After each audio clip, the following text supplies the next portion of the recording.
Anantakoti Vaishnavrinda ki jai, Samaveda Bhaktavrinda ki jai, all glories to the assembled devotees, all glories to the assembled devotees, all glories to Srila Prabhupada.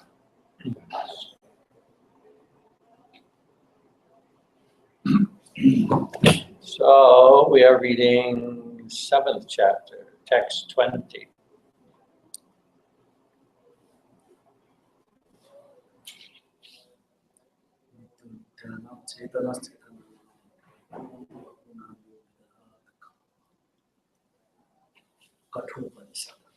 Previously, it was described that 4 kinds of pious people, first 4 kinds of impious people, they never worship Krishna. 4 kinds of pious people approach Krishna for the fulfillment of some desire. And of them, the best is the Jnani, one who is searching for knowledge of Krishna. Krishna says is the best. And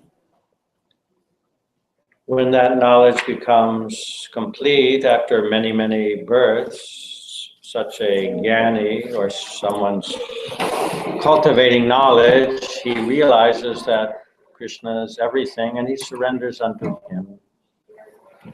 Now, beginning in the 20th verse, there's other people who worship other gods. Those whose intelligence has been stolen by material desires surrender unto demigods and follow the particular rules and regulations of worship according to their own natures.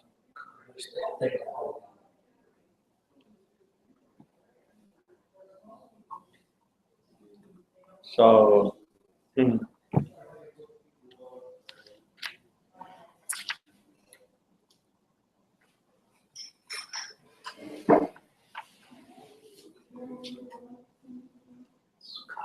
one may wonder that here's described 4 kinds of Sukritina Jan, pious persons, begin to engage in devotional service, those in distress, those in need of money. So they are also Kamaishtaishtavrita Jnana, that why they don't approach the demigods, why they approach Krishna. It must be they have more Sukriti than these persons. So here it is said that when one has material desires, then his intelligence becomes spoiled, and such persons, they worship different demigods according to their natures. I'll read some of the purport. Those who are free from all material contamination surrender unto the Supreme Lord and engage in His devotional service. As long as the material contamination is not completely washed off, they are by nature non-devotees. But even those who have material desires and who resort to the Supreme Lord are not so much attracted by external nature. Because of approaching the right goal, they soon become freed from all material lust.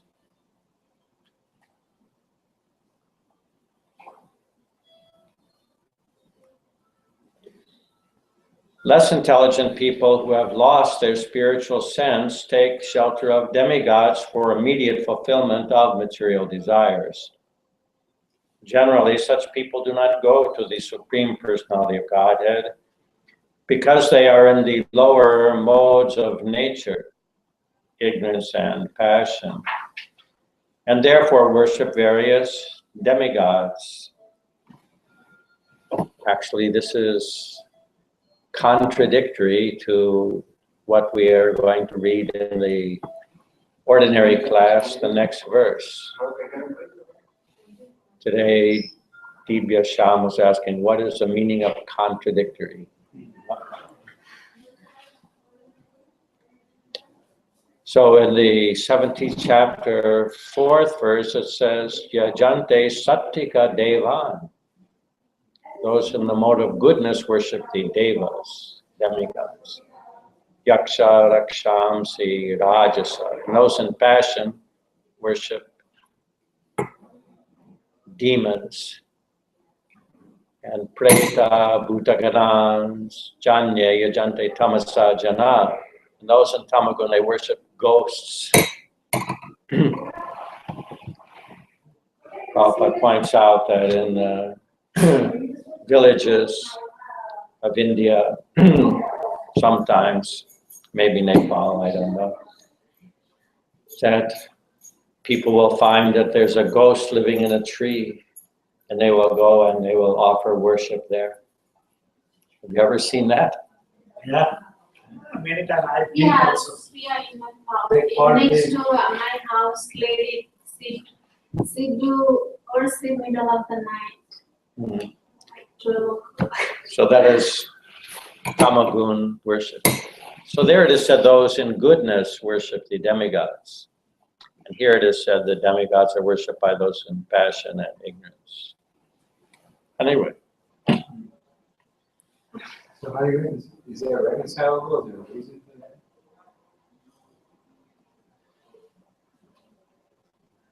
Well,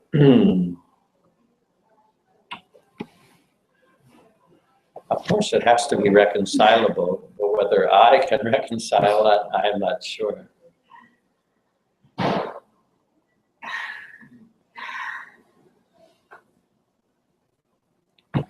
Let me think about that as I go on reading a little bit.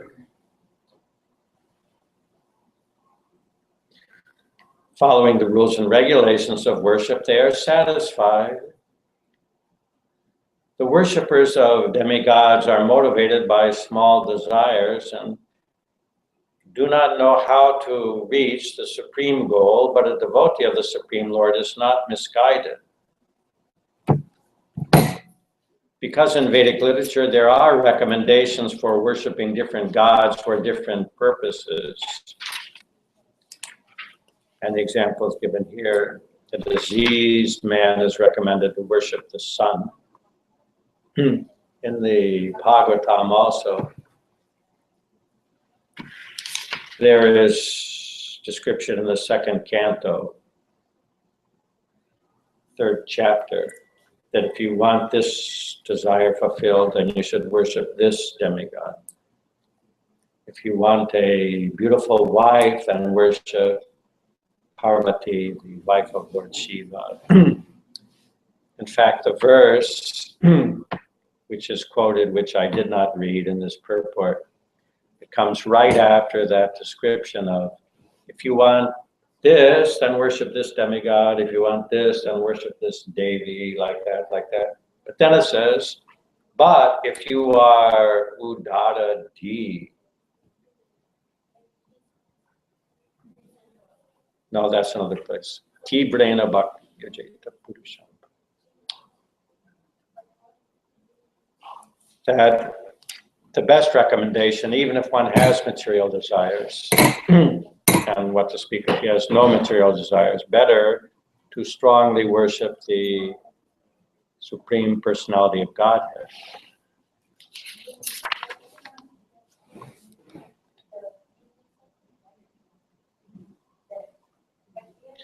So those who are not devotees of the Lord think that for certain purposes, demigods are better than the Supreme Lord. But a pure devotee knows that the Supreme Lord Krishna is the master of all. Hare Krishna. 21. We're on the 7th chapter, text 21. Krishna says, I am in everyone's heart as the super soul. As soon as one desires to worship some demigod, I make his faith steady so that he can devote himself to that particular deity.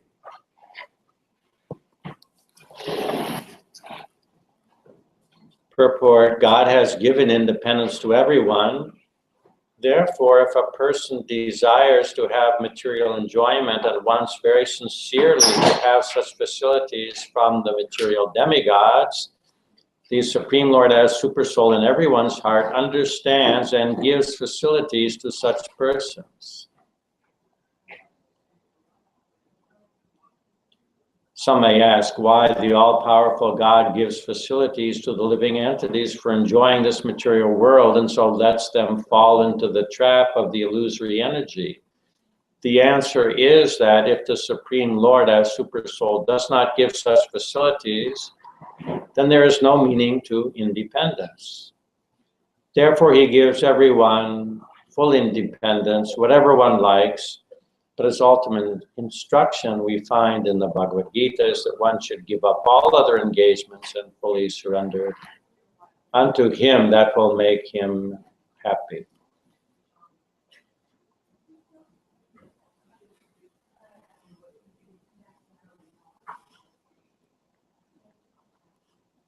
Generally, persons who are distressed in the material world go to the demigods, as they are advised in the Vedic literature. A person wanting some particular thing may worship such and such a demigod. For example, a diseased person is recommended to worship the sun god. A person wanting education may worship the goddess of learning, Saraswati. In the colleges in India and Nepal also, I think they always have Saraswati Puja. And a person wanting a beautiful wife may worship the goddess Uma, the wife of Lord Shiva. In this way, recommendations in the Shastras for different modes of worship of different demigods. I did fast the Lord Ganesh Tuesday, every Tuesday, on 12 midday, fasting for the knowledge. And because a particular living entity wants to enjoy a particular material facility, the Lord inspires him with a strong desire to achieve that benediction from that particular demigod, and so he successfully receives the benediction. The particular mode of the devotional attitude of the living entity toward a particular type of demigod is also arranged by the Supreme Lord. The demigods cannot infuse the living entities with such an affinity, but because he is the Supreme Lord, or the Super Soul who is present in the hearts of all living entities, Krishna gives impetus to man to worship certain demigods.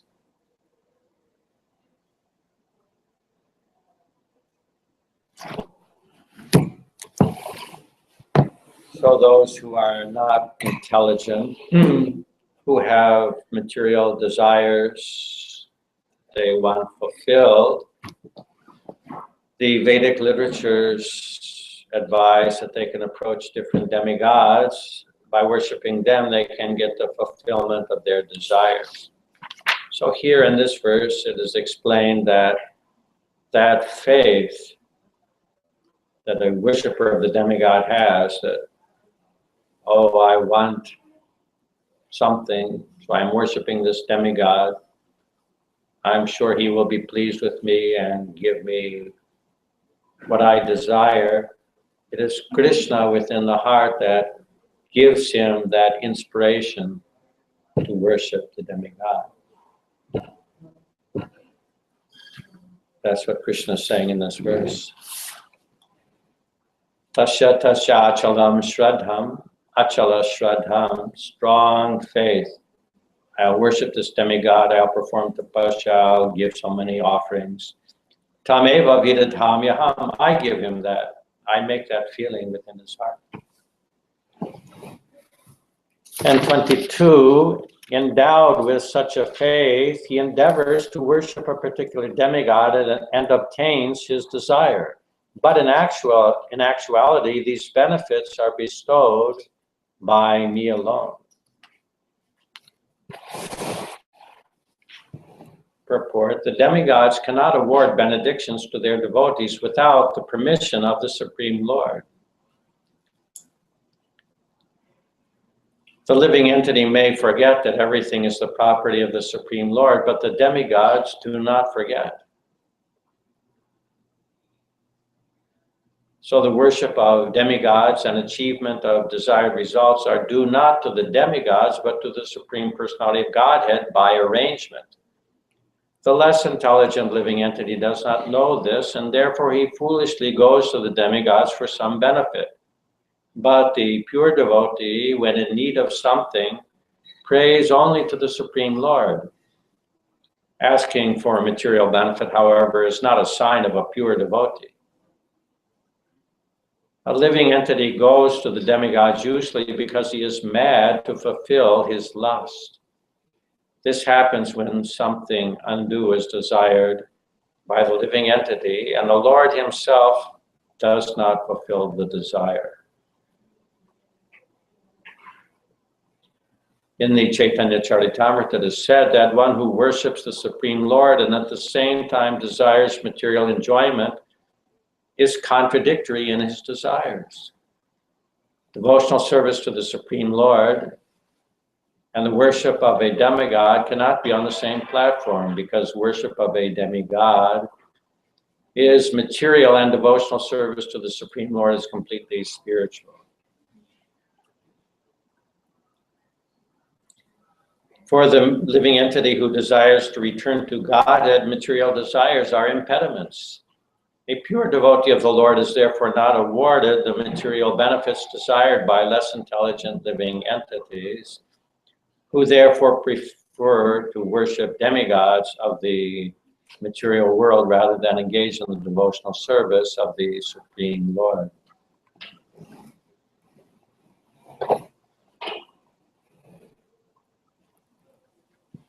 I forget who asked the question, but the question is posed in Srimad Bhagavatam. So why is it seen that the devotees of Lord Shiva appear to be very wealthy, whereas the devotees of Lord Vishnu appear to be impoverished?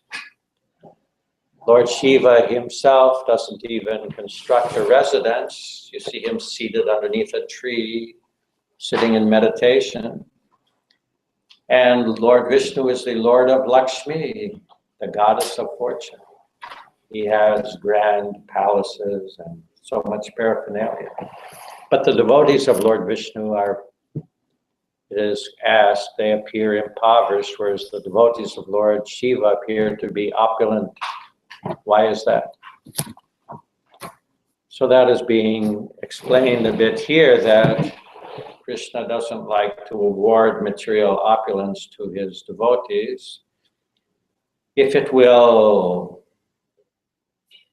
mislead them from the path of pure devotion. There are exceptions, of course, when Krishna awards great opulence. Sudama Vipra, Sudama Brahmana, he went to Dwarka, he had nothing. He had just a little chipped rice to offer to Krishna.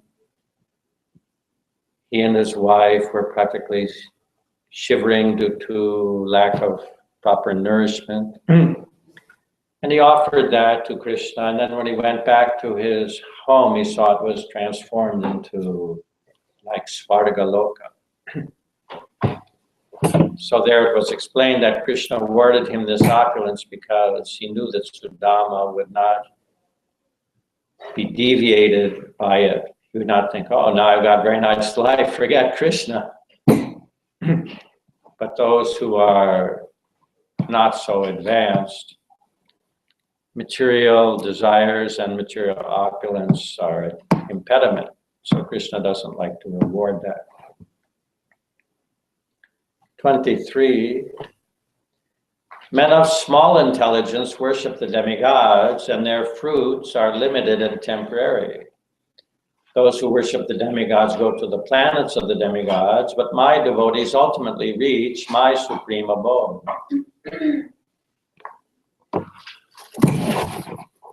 Some commentators on the Bhagavad Gita say that one who worships a demigod can reach the Supreme Lord, but here it is clearly stated that the worshippers of demigods go to the different planetary systems where the various demigods are situated, just as a worshipper of the sun achieves the sun, or a worshipper of the demigod of the moon achieves the moon.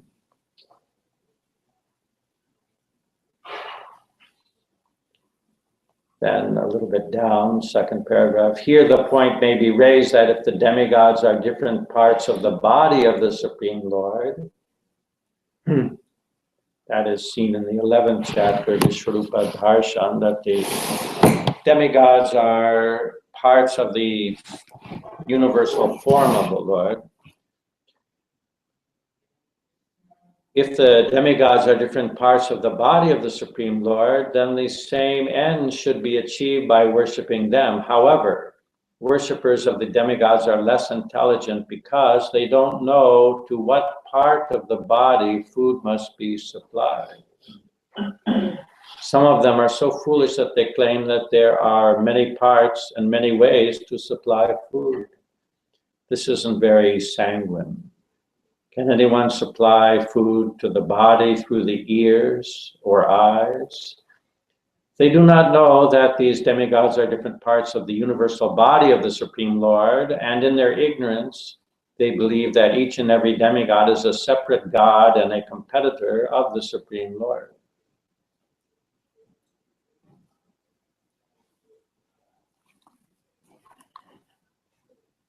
Not only are the demigods parts of the Supreme Lord, but ordinary living entities are also. We are also. The results achieved by the demigods' benedictions are perishable because within this material world, the planets, the demigods, and their worshippers are all perishable. Therefore, it is clearly stated in this verse that all results achieved by worshiping demigods are perishable, and therefore such worship is performed by the less intelligent living entity. Because the pure devotee engaged in Krishna consciousness and devotional service of the Supreme Lord achieves eternal blissful existence that is full of knowledge, his achievements and those of the common worshipper of the demigods are different. The Supreme Lord is unlimited. His favor is unlimited. His mercy is unlimited. And therefore, the mercy of the Supreme Lord upon his pure devotees is unlimited. So these 4 verses form a little section about demigod worship. And the next verse is another criticism of another class of person, the impersonalists. Just as here, the worshippers of the demigods, they are said to have alpa medasam. Alpa medasam means small brain, small intelligence. And in the next word, next verse, the impersonalists are called abhuddhaya. Abhuddhaya means no intelligence, unintelligent. Unintelligent men who do not know me perfectly think that I, the Supreme Personality of Godhead, Krishna, was impersonal before and have now assumed this personality. Due to their small knowledge, they do not know my higher nature, which is imperishable and supreme. So there are many in India who teach this, that Krishna manifested from the impersonal. And at the end, he went back to the impersonal. That the impersonal is supreme and Krishna is a manifestation.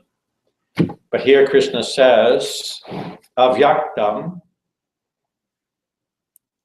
non-manifested, vyaktam, vyaktim, manifested personality, apanam, attained or achieved, manyate, think, mam, about me, abudaya.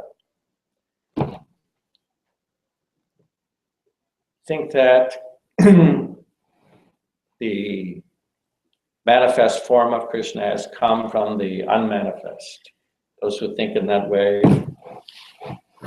they are abudaya, unintelligent, and they do not understand Krishna's higher nature. In the purport, those who are worshippers of demigods have been described as less intelligent persons, and here the impersonalists are similarly described. Lord Krishna in his personal form is here speaking before Arjuna. And still, due to ignorance, impersonalists argue that the Supreme Lord ultimately has no form.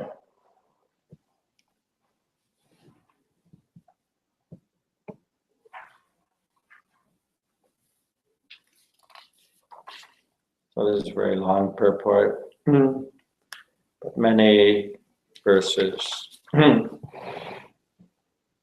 illustrating how those who are in actual knowledge understand the form of Krishna to be the source of Brahman, to be the highest manifestation of the absolute truth.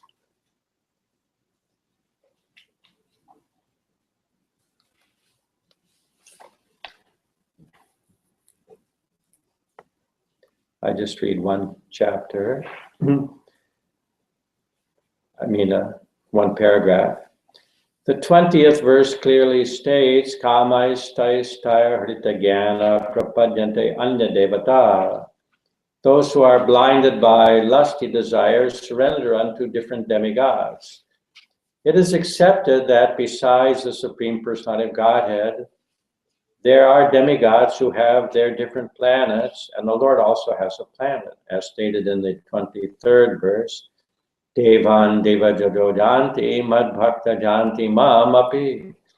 The worshippers of the demigods go to the different planets of the demigods, and those who are devotees of Lord Krishna go to the Krishna Loka planet. Although this is clearly stated, the foolish impersonalists still maintain that the Lord is formless, and that these forms are impositions. From the study of the Gita, does it appear that the demigods and their abodes are impersonal? Clearly, neither the demigods nor Krishna, the Supreme Personality of Godhead, are impersonal.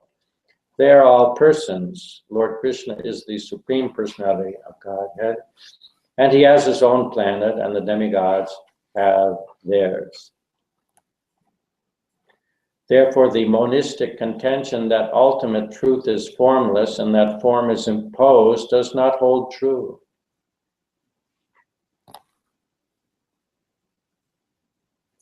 It is clear herein that the Supreme Absolute Truth, Lord Krishna, has both form and personality.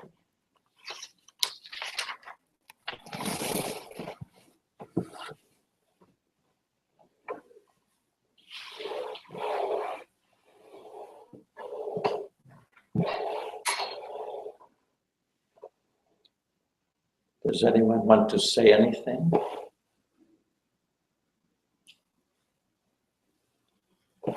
So, I guess the statement, really needed to again for Krishna, it's personal guide or personal. That doesn't, it strikes me simply because I've heard it so infrequently.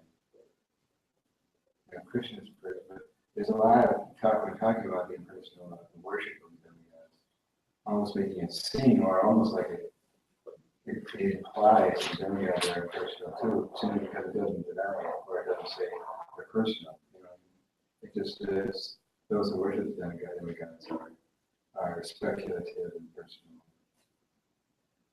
So, yeah, this says that this clearly, for me, is going to confirm it.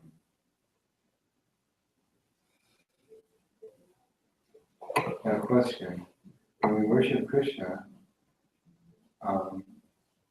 any needs of the demigods are met for him. So, what happens when people worship demigods? Is there a reverse effect? Does it attract them to Krishna? Because I've never seen it happen. No. I've seen people get into worship, especially of Ganesh, and they're worshiping Krishna as couples.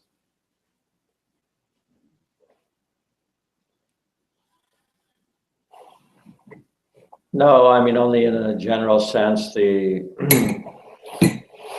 Vedas prescribe worship of different demigods for those who are not able to worship Krishna. That will gradually purify them, so they may later on come to appreciate Krishna consciousness. But it's not that the worship itself directly leads them to Krishna. The previous purport that is mentioned. If we put things by ear, eyes, Yeah. that means that they are part of the Lord's gigantic body. Yeah, the idea is that the demigods are not part of Krishna's transcendental form, but they are part of the universal forms.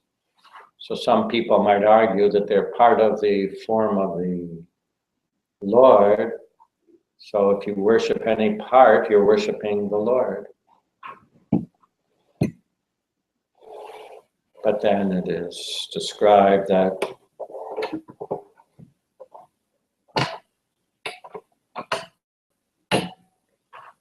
that kind of logic is just like, if you want to feed the body, you can feed any part of the body, which is a fallacious argument. So in material life, of course, people want material benefit. They want a comfortable life, nice house, good position in society, and whatever. The fault of it is that it ends in death. So worship of the demigods is just for the same thing, but on a higher standard. Even if one attains the realm of the demigods, where the standard of living is so much higher, still it will end with death. So just like in this world we appreciate and a materialistic person might envy that, oh, that man's so rich, or that man has such a beautiful wife, or that man has so much power or influence. Boy, he's so lucky.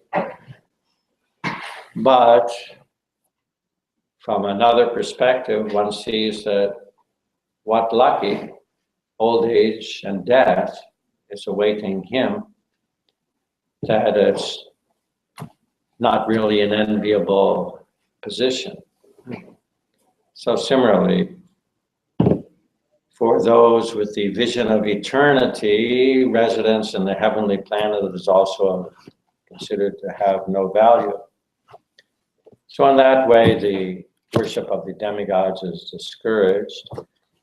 And then in the 24th verse, the conception of impersonalism is also condemned. That although liberation in merging or being liberated in Brahman may seem to be very great for materialistic persons who only know personal existence to be miserable, for the devotees to lose their personality and to be liberated in Brahman appears to be a hellish situation.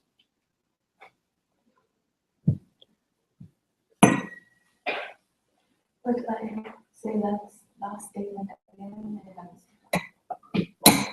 That we were reading the 7th chapter. There's 4 verses which condemn the worship of demigods.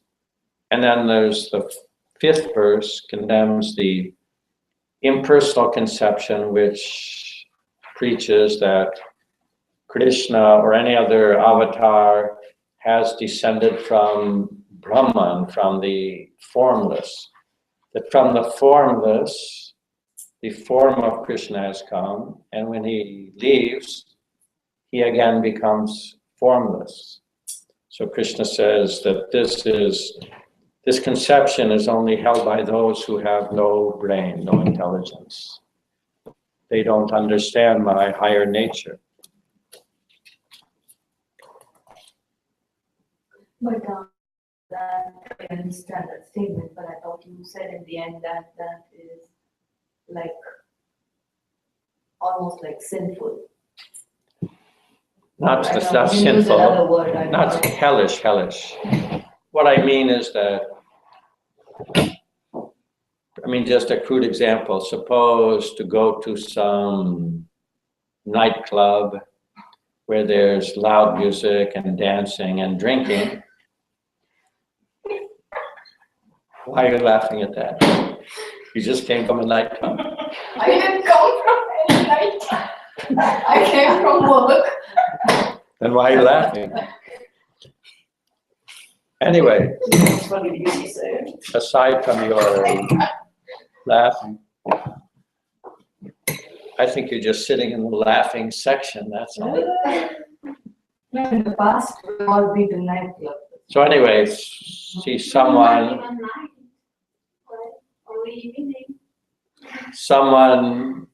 might think, wow, there's a club. Suppose there's a high school student, parents are keeping him inside. And he's watching some movie and it shows a club and music and dancing and drinking. You might think, wow, I wish I could get out of here and go there. But for an elevated transcendentalist, they would think, I don't want to go there. That is not pleasant for me. It is unpleasant. So in the same way, materialistic persons, for them, the highest aspiration they can have is impersonal liberation. That is the highest goal. Dharma, artha, kama, moksha. So liberation in the impersonal supreme is the highest material aspiration. For a materialistic person, it may appear very grand, but for a pure devotee, it appears horrible or hellish, a horrible existence.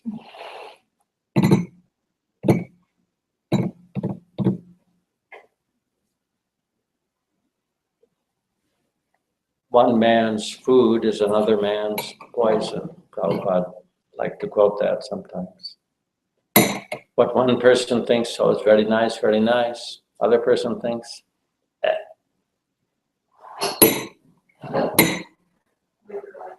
Once you're gone into the impersonal, the other thing is the devotee knows that once you're gone into the impersonal form, way, there's no coming back. Well, the idea is that actually you do come back eventually. But the idea is that the material form actually imposes mostly miseries upon us. Therefore, the idea of becoming formless and misery-less appears attractive. But devotees have understanding of spiritual personal existence, which is not miserable, but which is a happy condition. So for them to become impersonal or to lose their personality is a dreadful thought.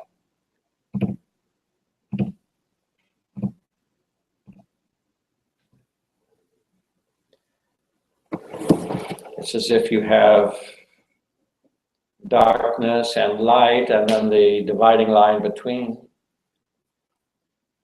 So people in darkness, that line appears to be the top, but for people in light, and that is the bottom.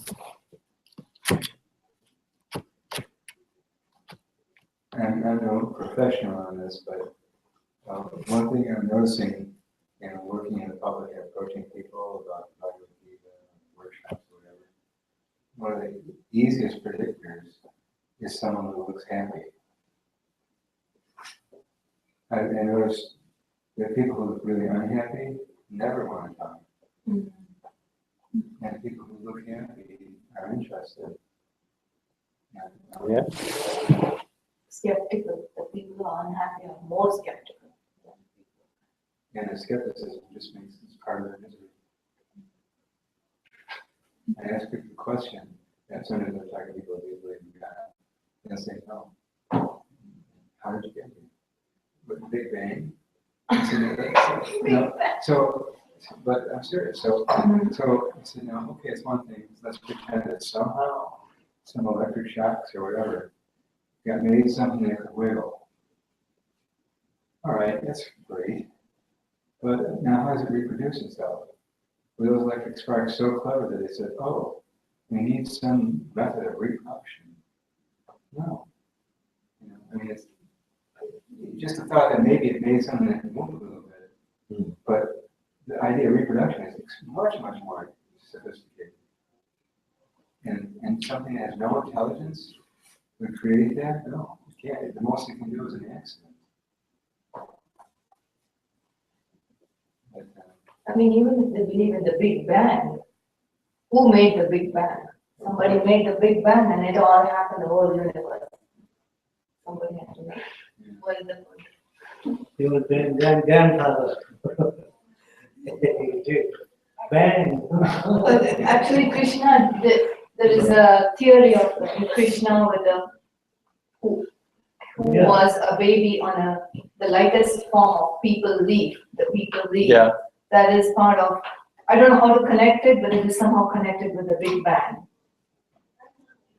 I don't know that, how it's connected. I don't know, but something with that is connected with the Big Bang. I forgot, I used to know, I forgot that, but even the issue of food. So okay, I so don't know. You tell me, you know. where's its energy source? So all at once there's going to be a big change. Just by accident, it's going to create living entities that have some place where they can live and survive, where they can mate, where they have the food and nutrition that they need, proper atmospheric conditions, all in one big thing.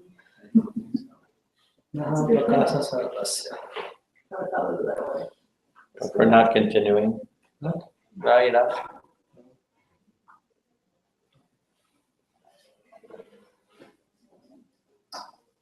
Anyway, you're nice, what do you call it?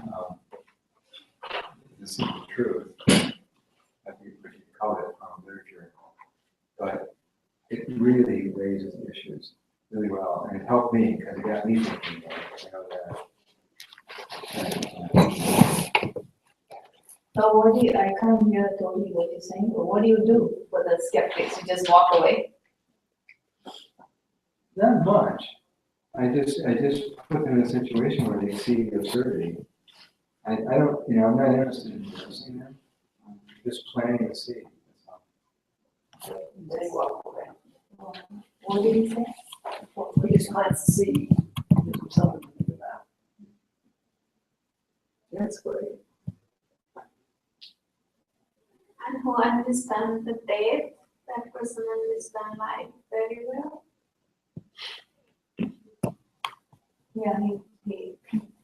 Yeah, if he tries to understand, somebody tries to understand death, yeah. Then he can understand this, maybe try to understand it. She heard Radhanath Swami say that. What Why this came in my mind? came in your mind? Yeah, you were saying, the other day. What was it?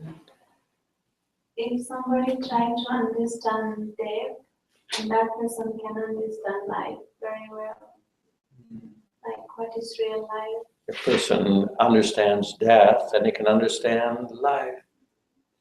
And understand Krishna more. So what is death? Death is pain. Death is pain. Then you understand life? You tell me. Death is pain? That's not an Death is understanding of supposed death. to be very painful mentally and physically for you. Joining Ravi Shankar art of living. Prabhupada teaches us art of dying. But Ravi Shankar practicing art of living. Ravi Shankar. Yeah. Tell me what is death. Yeah, good question. Death is when the body is no longer usable, the mind carries you to your next body.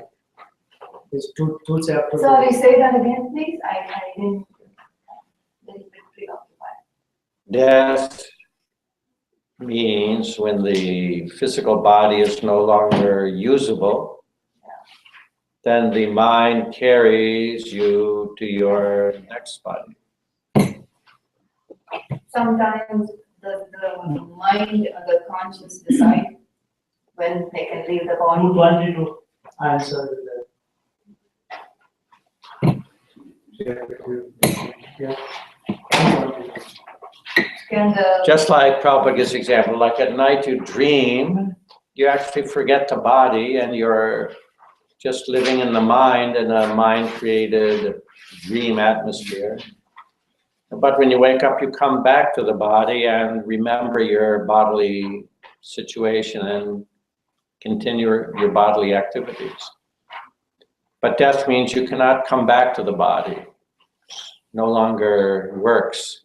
So the mind then takes you to your next body. So it's also birth. That is birth and death. Death is birth. so the mind or the soul can decide. Can the mind decide? Okay, I'm going now. Chitragupta decide. It's not mind decide. I mean the conscious, the soul. No, this is all Daiva Netrena. It's happening under the direction of the Devas.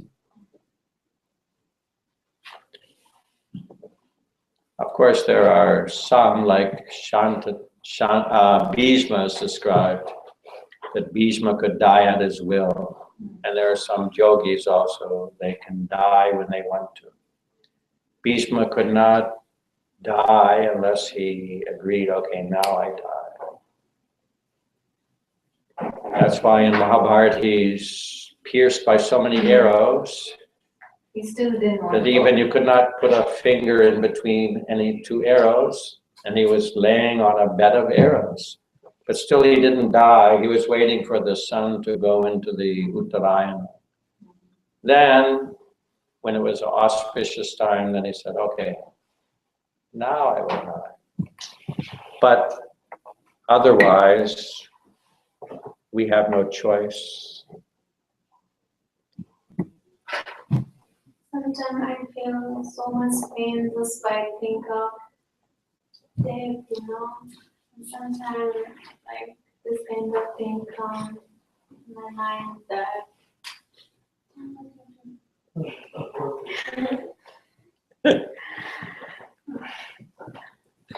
but you know sometimes like people so scary even me if I stay in like closed room. Window closed, door, everything, and I feel so like I don't know how to say.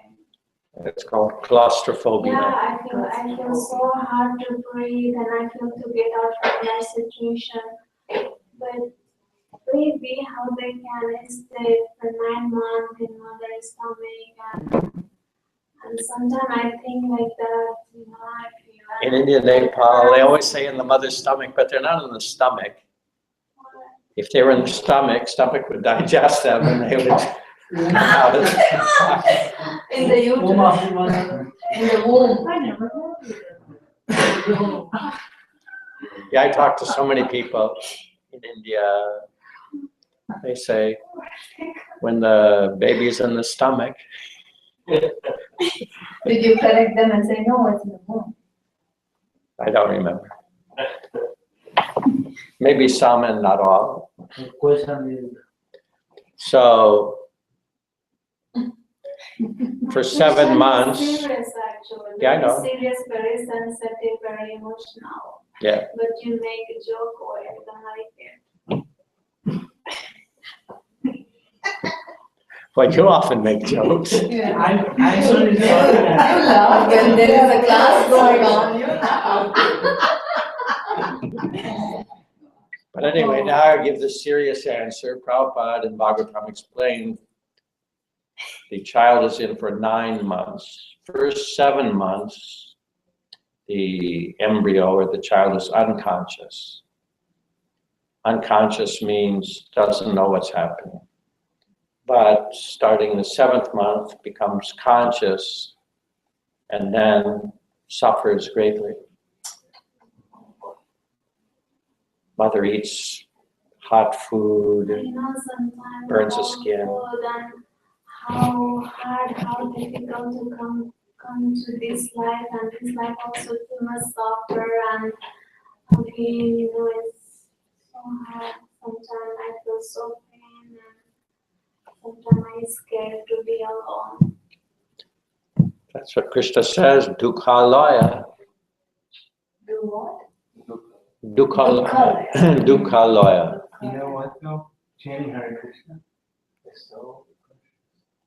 I have a dear friend, and he had a human large family of 14 children. And one of his brothers was dying, and his brother had been kind of mean to many members of the family, so I don't want to deal with him. So I said, okay, I'll go. So I went, and I talked in his ear, because I didn't know. But I explained to him what we were going to do. Now I'm going to chant with him. I said, just listen, and this will be peaceful.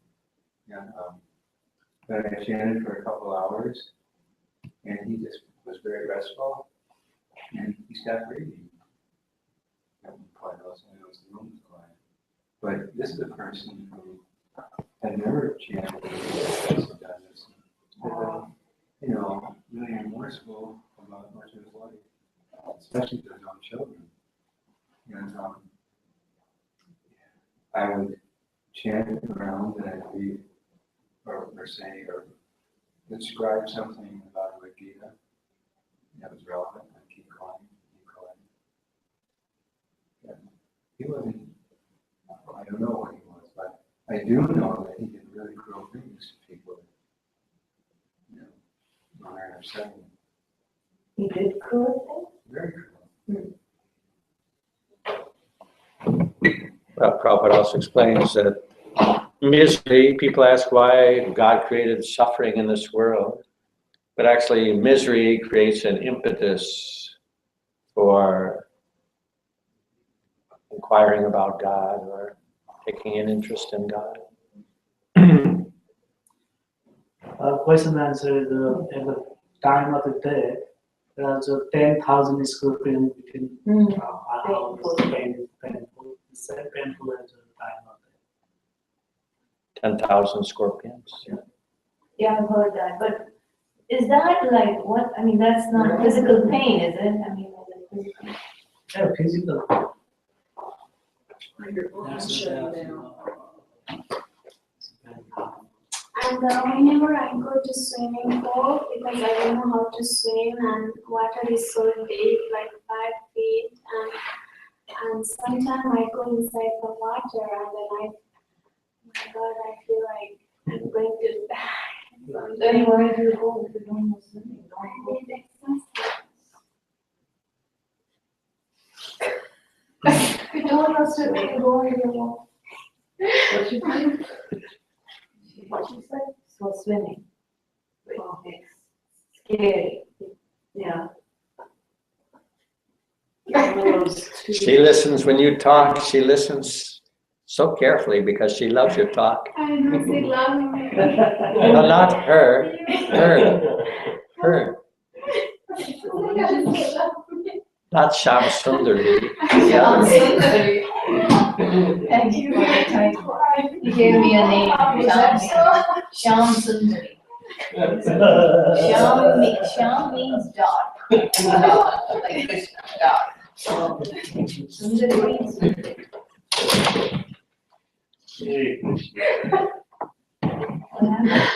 He ran away.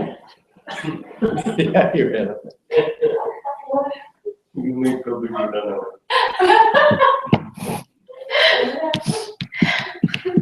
It's the laughing session. He drove him away. In Bombay, I saw Sometimes serious talk make laugh, sometimes laughing talk makes serious. they have a laughing therapy. Oh, I yeah. don't know where it began, but I've seen it in some places in India. Oh, yeah, my laughing club. They go, ha, ha, ha. They have a laughing club. In Higher Utah class. also, you remember 2 years ago we was there and they had class, yoga class about laughing. Monday is only for laughing. My aunt and uncle, they live in Bombay, Thana. They go to the laughing club. Hmm. And they're supposed to do laugh. Well-to-do people, they all meet together in a park and then and then they think, become happy. Of course, must relieve some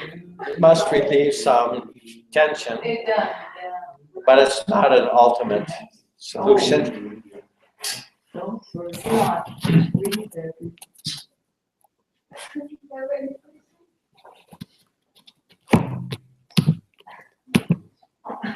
All right, Hare Krishna. More question? Okay, what?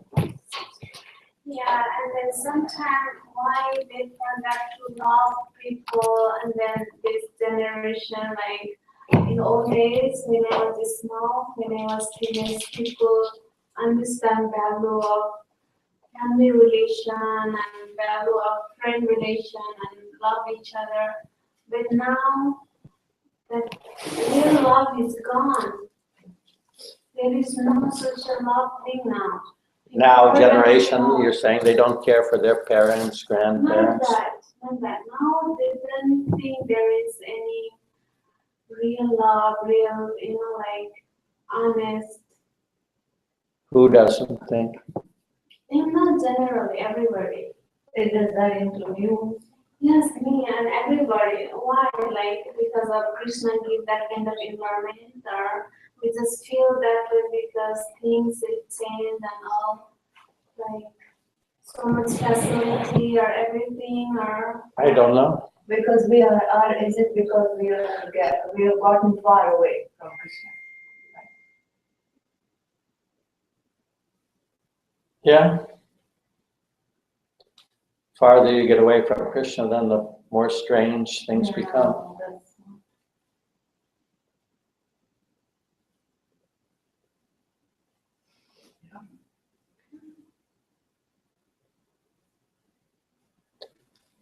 I was thinking once about that deeply, that it's a fact actually, the more a society is away from the understanding of Krishna consciousness, farther away it gets, the more strange and all crazy it becomes. Remember that Guru Rajneesh? Oh my goodness. This is such a crazy guru. This is personal, but it's just what happened for me, and maybe it would help me helpful for you. I feared that gravely for decades, every day. Oh, it did? Yes. And I prayed, I begged, Lord, please take this fear away from me. And it did, it was what's in there. And a year ago, a little less than a year I was hospitalized. I had a number of hospitalizations. I was here in Phoenix. In this hospitalization, I went into the community emergency room.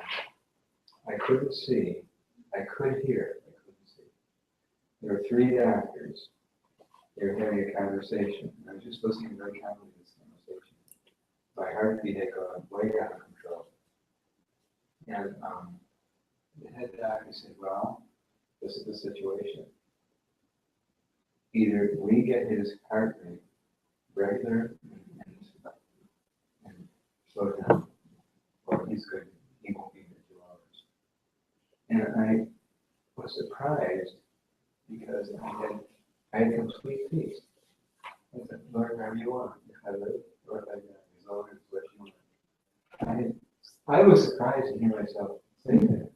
I know it's because of this mission of consciousness. I know that 5 years before I would not be. Oh my gosh, amazing. It's not, I mean, it's the mercy of the Lord. Amazing. Thank you for that. I mean, that's an amazing story. Yeah. That's why you came back, because you're supposed to get to Krishna.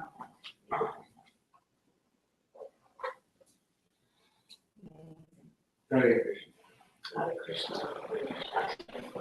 Any more testimonies?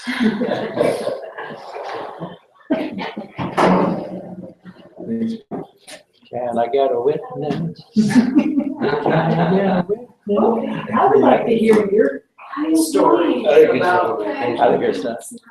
you know, being with Prabhupada. That's so cool. I'd like to hear a little bit about your life. Next time. Okay, that would be one.